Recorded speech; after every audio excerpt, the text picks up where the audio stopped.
এটা আমাদের নতুন এজেন্ডা, এটা আমাদের নতুন আওয়াজ। এই আওয়াজ বাংলার মাটিতে আমরা তুলতেছি। এটা শুধু আলেমদের জন্য প্রয়োজন না, এটা সাধারণ মানুষের জন্য বেশি প্রয়োজন। এই সময় ইসলামী বিপ্লবের আওয়াজ তুলতে হবে। প্রথমে ঘাম ঝরিয়ে মেহনত করতে হবে, রাতের অন্ধকারে অস্ত্র দিতে হবে আল্লাহর দরবারে। আর এরপরে যদি বিপ্লবের জন্য যখন চূড়ান্তভাবে মাঠ প্রস্তুত হয়ে যাবে, তখন এই মাঠে প্রয়োজনে 2000 নয় 2 লক্ষ যুবক আবু সাঈদের মতো জালিমের জুলুমতন্ত্রের উৎখাতের জন্য বুলেটের সামনে বুক পেতে দিয়ে শহীদ ঈদগাহে জমায়েত হতে হবে। যেগুলো সম্পর্ক রাষ্ট্রের সাথে, যেগুলো সম্পর্ক রাজনীতির সাথে, ইসলামের সেই রাষ্ট্রনৈতিক বিধানগুলো, রাজনৈতিক বিধানগুলো, রাষ্ট্রীয় বিধানগুলো, আদালতের বিধানগুলো, আল্লাহর কোরআন আদালত সংক্রান্ত যেই বিধান দিয়েছেন, রাজনীতি সংক্রান্ত যেই বিধান দিয়েছে, ইসলাম রাষ্ট্র সংক্রান্ত যেই বিধানগুলো দিয়েছে, সেই বিধানগুলো প্র্যাকটিক্যাল বাস্তবায়ন করার জন্য উলামায়ে কেরামের নেতৃত্বে ইসলামিক রাজনৈতিক সংগঠনগুলো সেগুলো বাস্তবায়ন করার কাজ করে যাচ্ছে। এই কাজগুলোর সঙ্গে যারা বিরোধ করবে তাদেরকে প্রথমে বোঝাতে হবে, যদি বুঝ না মানে লড়তে হবে, প্রতিরোধ করতে হবে। মনে রাখবেন, তারা যদি আব্রাহাম লিঙ্কনের মতবাদ বাস্তবায়নের জন্য, কার্ল মার্কস, মাও সেতুং, লেনিনদের আদর্শ বাস্তবায়নের জন্য যদি ওরা রক্ত দিতে পারে, তুমি কেন আল্লাহর কোরআনের আদর্শের জন্য রক্ত দিতে পারবে না? এই জন্য একটা সর্বব্যাপী সংগ্রাম করতে হবে আমাদেরকে। একদিকে তেলাওয়াতে কোরআনের মেহনতের জন্য পাড়ায় পাড়ায়, মহল্লায় মহল্লায় মাদ্রাসাগুলো গড়তে হবে। স্কুলের শিক্ষার্থীদেরকে স্কুলের মধ্যে কোরআন তেলাওয়াত শিক্ষা দেওয়ার আয়োজন করতে হবে। সেটা যদি না পারা যায়, স্কুলগামী শিক্ষার্থীদের জন্য আফটার স্কুল মাকতাব তৈরি করে করে প্রত্যেকটা স্কুলগামী ছেলে মেয়ে যেন বিশুদ্ধ কোরআন তেলাওয়াত শিখতে পারে, তার আয়োজন করতে হবে। তেলাওয়াত যত ব্যাপক হবে, মূর্খতা তত দূর হবে। আল্লাহর কোরআনের আওয়াজ যত দূর পর্যন্ত ছড়াবে, জাহেলিয়াতের অন্ধকার তত তাড়াবে। এরপরে মানুষকে কোরআনের মর্ম বোঝাতে হবে। আপনারা প্রত্যেকে হাক্কানি উলামায়ে কেরামের লেখা কোরআনের অনুবাদ, বিস্তারিত ব্যাখ্যা পড়তে পারেন বা না পারেন, অন্তত জিন্দেগিতে একবার আল্লাহর কোরআন শুরু থেকে শেষ পর্যন্ত অনুবাদ করবেন।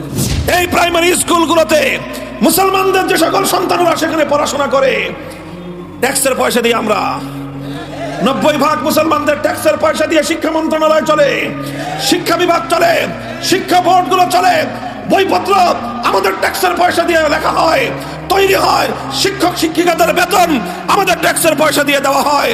এই সব কিছু চলবে, আমার সন্তানরা সেখানে পড়াশোনা করবে, তাদেরকে বাংলা, ইতিহাস, ভূগোল, পাতিহাস, ইংরেজি, অঙ্ক সব শিখাবা।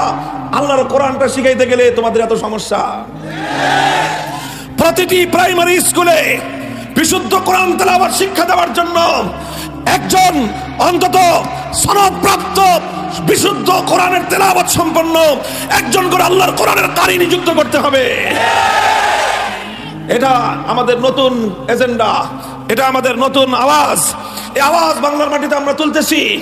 এটা শুধু আলেমদের জন্য প্রয়োজন না, এটা সাধারণ মানুষের জন্য বেশি প্রয়োজন। আর ভাই, আলেমদের সন্তানরা তো মাদ্রাসায় পড়ে, আমাদের ছেলে পেলেরা সব জিজ্ঞেস করেন। আমার ছেলে 4 ছেলে 3টা হাফেজ, 5মটাও হেফজ পড়ে ফেলছে প্রায় অর্ধেক।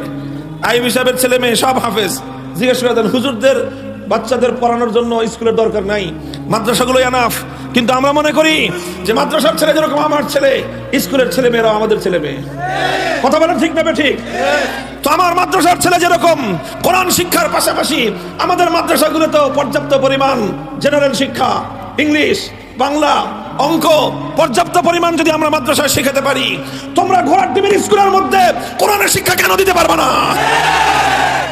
আমরা তো বেশি যাচ্ছি না, বলছি প্রাইমারি স্কুলে এক একটা ছোট ছোট সন্তানকে একটা ক্লাসে একটা পিরিয়ডে শুধুমাত্র কোরআনের বিশুদ্ধ তেলাওয়াত শিক্ষা দিতে হবে। সে আয়োজন করতে হবে। যদি সেই আয়োজন সরকার করতে ব্যর্থ হয়, আগামী দিনে আমরা স্কুলগুলোকে পরিচালনা করবার জন্য বিকল্প ব্যবস্থা করতে বাধ্য হবে ইনশাআল্লাহ।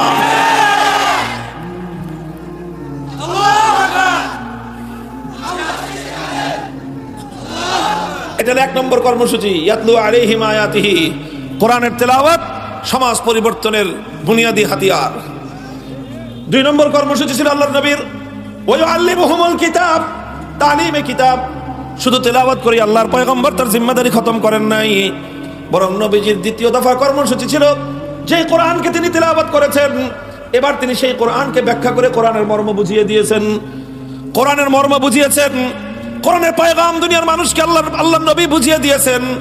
আলহামদুলিল্লাহ, আমাদের মাদ্রাসাগুলোতে 5 বছরের কোরআন তেলাওয়াতের এই মেহনত চলবার পর 10 বছর পর্যন্ত আমরা মাদ্রাসাগুলোতে শিক্ষা প্রদান করে থাকি, শুধুমাত্র একটা উদ্দেশ্যে, যেন আমাদের সন্তানরা আল্লাহর কোরআনটা পরিপূর্ণভাবে বুঝতে পারে এবং জাতিকে বোঝাতে পারে।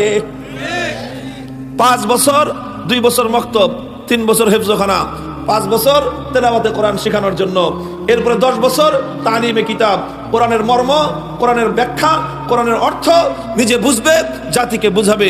এই হলো আমাদের মাদ্রাসার সিলেবাস।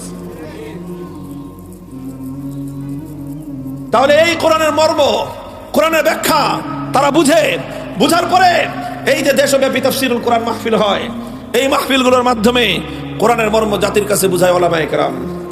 বিভিন্ন কোরআনে পাকের ব্যাখ্যা গ্রন্থ অনুবাদ লিখে ব্যাপকভাবে প্রচারের মাধ্যমে মানুষের কাছে কোরআনের পয়গাম, কোরআনের অর্থ পৌঁছে দেয় আলেম সমাজ। কথা বলেন ঠিক না বেঠিক? এটা হলো 2 নম্বর কর্মসূচি। 3 নম্বর কর্মসূচি হলো ওয়ায়ুআল্লিমুহুমুল কিতাব ওয়াল হিকমাহ, তালিমে হিকমত। দারুল হিকমত তো নামই রেখে দিছি আমরা। তালিমে হিকমত, তালিমে হিকমত মানে কি? তালিমে হিকমতের অর্থ হলো যে কোরআন প্রথমে তেলাওয়াত করলাম, এরপরে যে কোরআনকে তালিমে কিতাবের মাধ্যমে তার মর্ম এবং ব্যাখ্যা বোঝালাম, এবার তালিমে হিকমত মানে হলো সেই কোরআনের প্রত্যেকটা বিষয় বাস্তবে আমলে পরিণত করে প্র্যাকটিক্যাল ভাবে মানুষকে শিক্ষা দেওয়া। এই জন্য আমি বলি, দেখেন, কোরআন এটা একটা প্র্যাকটিক্যাল কিতাব। এটা শুধু থিওরি বললে হয় না। যারা সাধারণ শিক্ষায় পড়াশোনা করেন তারা জানেন, এই যে সায়েন্সের যে আপনার আছে কেমিস্ট্রি, তারপর ইত্যাদি অন্য অনেকগুলি সাবজেক্ট আছে, এগুলো শুধুমাত্র আপনার থিওরি পড়লে কেমিস্ট্রি পুরো বুঝে আসে না। প্রত্যেকটা স্কুলে সায়েন্সের ডিপার্টমেন্টে ল্যাব আছে না নাই? আছে না নাই? মেডিকেলে যান, মেডিকেল সাবজেক্টটা এরকম যে এখানে শুধুমাত্র বই পড়ে কেউ ডাক্তার হতে পারে না। বই যতটুকু পড়বে, প্রত্যেকটা ক্লাসের পর টিচাররা লেকচার দেন, অর্ধেক দেন লেকচার, বাকি অর্ধেক সময় স্টুডেন্টদেরকে নিয়ে ল্যাবে চলে যান। ল্যাবে গিয়ে প্র্যাকটিক্যাল দেখান।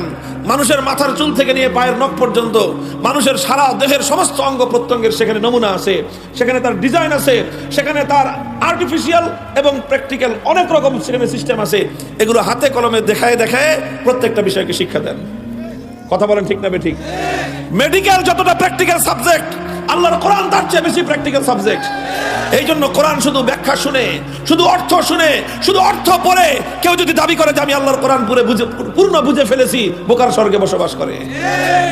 এই জন্য কোরআনকে শুধু ব্যাখ্যা দিয়ে, মর্ম দিয়ে পূর্ণ বোঝা যায় না। বুঝতে হলে প্র্যাকটিক্যাল বুঝতে হয়। এই জন্য আল্লাহর নবী কোরআনের এক একটা বিধানকে প্র্যাকটিক্যাল দেখিয়ে দেখিয়ে তার উম্মতকে শিক্ষা দিয়েছেন। নবীজি আয়াত নাজিল হয়েছে, আকিমুস সালাত, সালাত কায়েম করো। নবীজি তেলাওয়াত করেছেন, সালাতের অর্থ বুঝিয়েছেন, এরপরে প্র্যাকটিক্যাল দেখিয়ে বলেছেন, সাল্লু কামা রাআইতুমুনি উসাল্লি, আমাকে যেভাবে তোমরা নামাজ পড়তে দেখলা সেইভাবে উম্মত কিয়ামত পর্যন্ত নামাজ পড়বা। শুধু এটা বলেন নাই যে আমি যেভাবে বলেছি সেভাবে পড়ো, আমি যেভাবে তোমাদেরকে শিখিয়েছি সেভাবে পড়ো, যেভাবে আমাকে বলতে শুনেছো সেভাবে পড়ো না। আল্লাহর নবী বলেছেন, যেভাবে আমাকে পড়তে দেখেছো, প্র্যাকটিক্যাল দেখে শিখে সেইভাবে তোমরা নামাজ পড়বা। এটার নাম হলো তালিমে হিকমত। তালিমে হিকমত আজকের দুনিয়াতে আছে না নাই? আছে। তালিমে হিকমত প্র্যাকটিক্যাল শেখায়। দাওয়াত এবং তাবলীগের মেহনতে মানুষকে হাতে কলমে মানুষকে ইসলামের বিধানগুলো শিক্ষা দেওয়া হয়। কথা বলেন ঠিক না বেঠিক?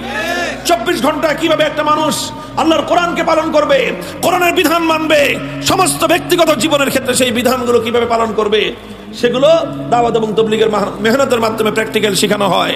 এই যে মজলিসে দাওয়াতুল হকের মাধ্যমে, এই যে আমাদের দাওয়াতুল হকের মেহনত আছে, হযরত ওয়ালা হারদুই রহমাতুল্লাহি আলাইহির মাধ্যমে আমাদের হারদুই হযরতের আজাল্লা খলিফা প্রিন্সিপাল মিজানুর রহমান দামাত বারাকাতুহুমুল আলিয়া, শাইখে দেওনা, আমাদের এই বিষয় হুজুরের শাইখ, আমারও শাইখ, এভাবে এরকম আরো অনেক মাশায়েখরা তারা মেহনত করতেছেন মানুষকে আল্লাহর দ্বীনের প্র্যাকটিক্যাল শিক্ষা দেওয়ার জন্য। একদিকে দাওয়াতুল হকের মেহনত, আর একদিকে দাওয়াত এবং তাবলীগের মেহনত। তবে কিছু বিষয় আছে যেগুলোর প্র্যাকটিক্যাল কাজ দাওয়াত এবং তাবলীগও হয় না, মজলিসে দাওয়াতুল হকেও হয় না, যেগুলো সম্পর্ক রাষ্ট্রের সাথে, যেগুলো সম্পর্ক রাজনীতির সাথে, ইসলামের সেই রাষ্ট্রনৈতিক বিধানগুলো, রাজনৈতিক বিধানগুলো, রাষ্ট্রীয় বিধানগুলো, আদালতের বিধানগুলো, আল্লাহর কোরআন আদালত সংক্রান্ত যেই বিধান দিয়েছেন, রাজনীতি সংক্রান্ত যেই বিধান দিয়েছে, ইসলাম রাষ্ট্র সংক্রান্ত যেই বিধানগুলো দিয়েছে, সেই বিধানগুলো প্র্যাকটিক্যাল বাস্তবায়ন করার জন্য উলামায়ে কেরামের নেতৃত্বে ইসলামিক রাজনৈতিক সংগঠনগুলো সেগুলো বাস্তবায়ন করার কাজ করে যাচ্ছে। কথা বলেন ঠিক না বেঠিক?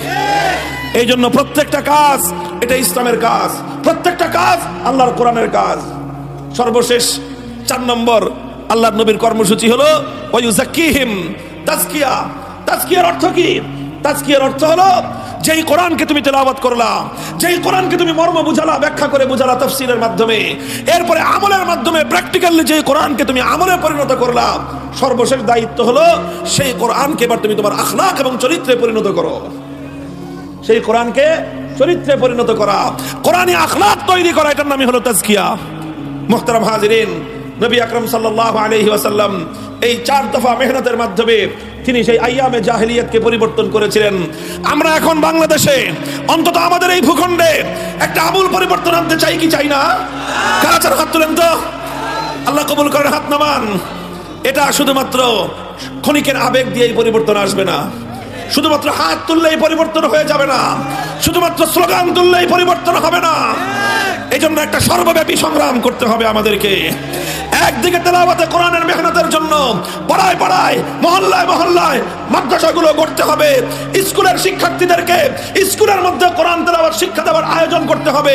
সেটা যদি না পারা যায়, স্কুলগামী শিক্ষার্থীদের জন্য আফটার স্কুল মাকতাব তৈরি করে করে প্রত্যেকটা স্কুলগামী ছেলে মেয়ে যেন বিশুদ্ধ কোরআন তেলাওয়াত শিখতে পারে তার আয়োজন করতে হবে। তেলাওয়াত যত ব্যাপক হবে, মূর্খতা তত দূর হবে। আল্লাহর কোরআনের আওয়াজ যত দূর পর্যন্ত ছড়াবে, জাহেলিয়াতের অন্ধকার তত তাড়াবে। এরপরে মানুষকে কোরআনের মর্ম বোঝাতে হবে। আপনারা প্রত্যেকে হাক্কানি উলামায়ে কেরামের লেখা কোরআনের অনুবাদ, বিস্তারিত ব্যাখ্যা পড়তে পারেন বা না পারেন, অন্তত জিন্দেগিতে একবার আল্লাহর কোরআন শুরু থেকে শেষ পর্যন্ত অনুবাদ পড়বেন। ভাই, আল্লাহ পাক কোরআন নাজিল করলেন, আপনি হাজার হাজার বই জিন্দেগিতে পড়লেন, হুমায়ুন আহমেদ পড়ে শেষ করে ফেললেন, বঙ্কিমচন্দ্র, রবীন্দ্রনাথ ঠাকুর সব পড়ে শেষ করে ফেললেন, সায়েন্স আর্টসের সব বই পড়লেন, সায়েন্সের বই পড়লেন, সায়েন্স ফিকশনের বই পড়লেন, কোরআনে পাকের অনুবাদটা সারা জিন্দেগিতে একবার পড়া হলো না। বলেন এটা লজ্জার বিষয় কিনা?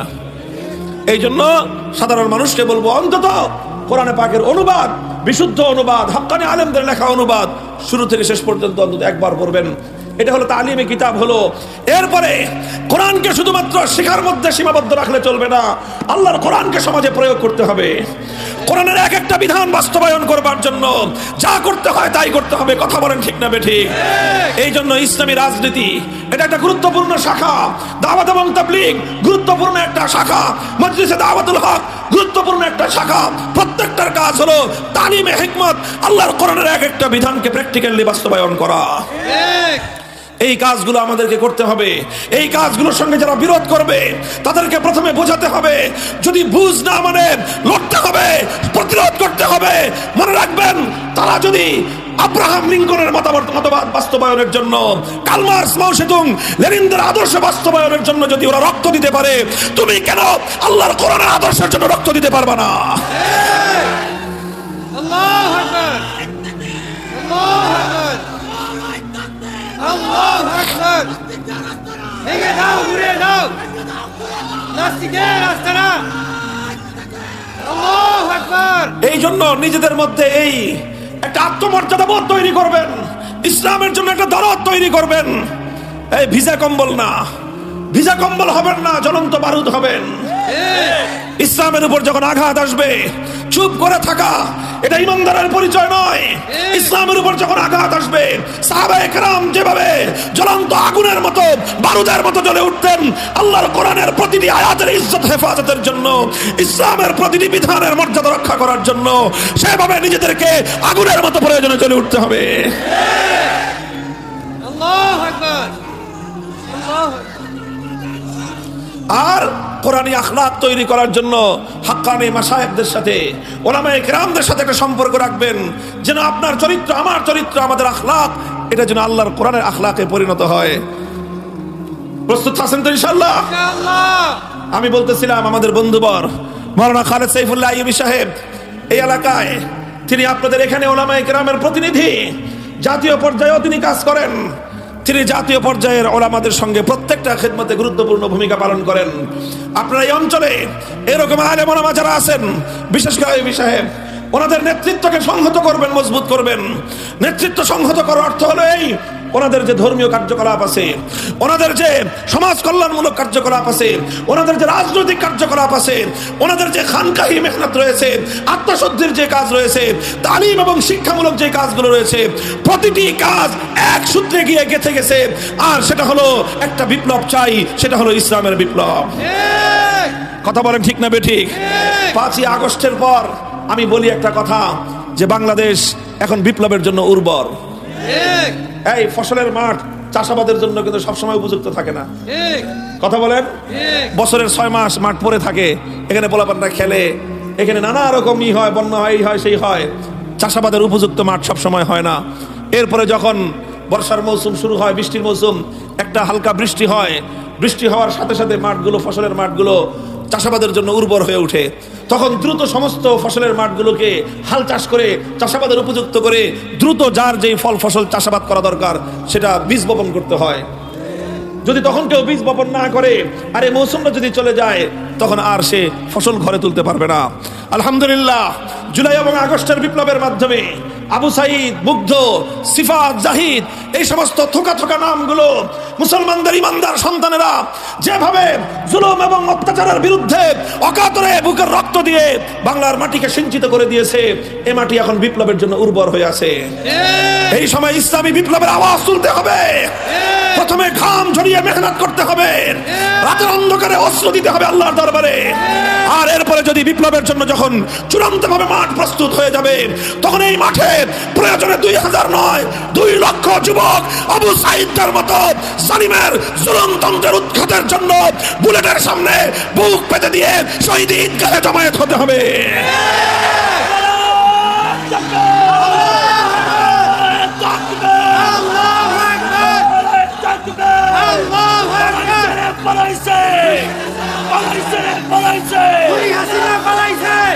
ডাক যদি আসে প্রস্তুত থাকবেন তো ইনশাআল্লাহ।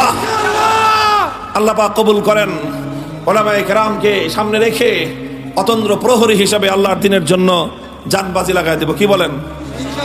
এই জীবন তখনই সফল হবে, সার্থক হবে। আমার জীবন, আমার যৌবন, আমার জন্ম সার্থক তখনই হবে যদি এটা আল্লাহর দ্বীনের কাজে লেগে যায়। এছাড়া এই জীবনের সার্থকতার বিকল্প কোনো রাস্তা নাই। আল্লাহর দ্বীনের কাজে লাগলো না, এ জীবন ব্যর্থ। দুনিয়া জমা করলা, পাহাড় পরিমাণ সম্পত্তি জমা করলা, এ তোমার জীবনের ব্যর্থতা ছাড়া কিছুই না। জীবনের সফলতা, সার্থকতা ততটুকুই যতটুকু আমার এই জীবন আল্লাহর জন্য, আল্লাহর দ্বীনের জন্য, আল্লাহর কোরআনের জন্য, আল্লাহর নবীর জন্য যতটুকু কাজে লাগলো ততটুকুই হলো সফল।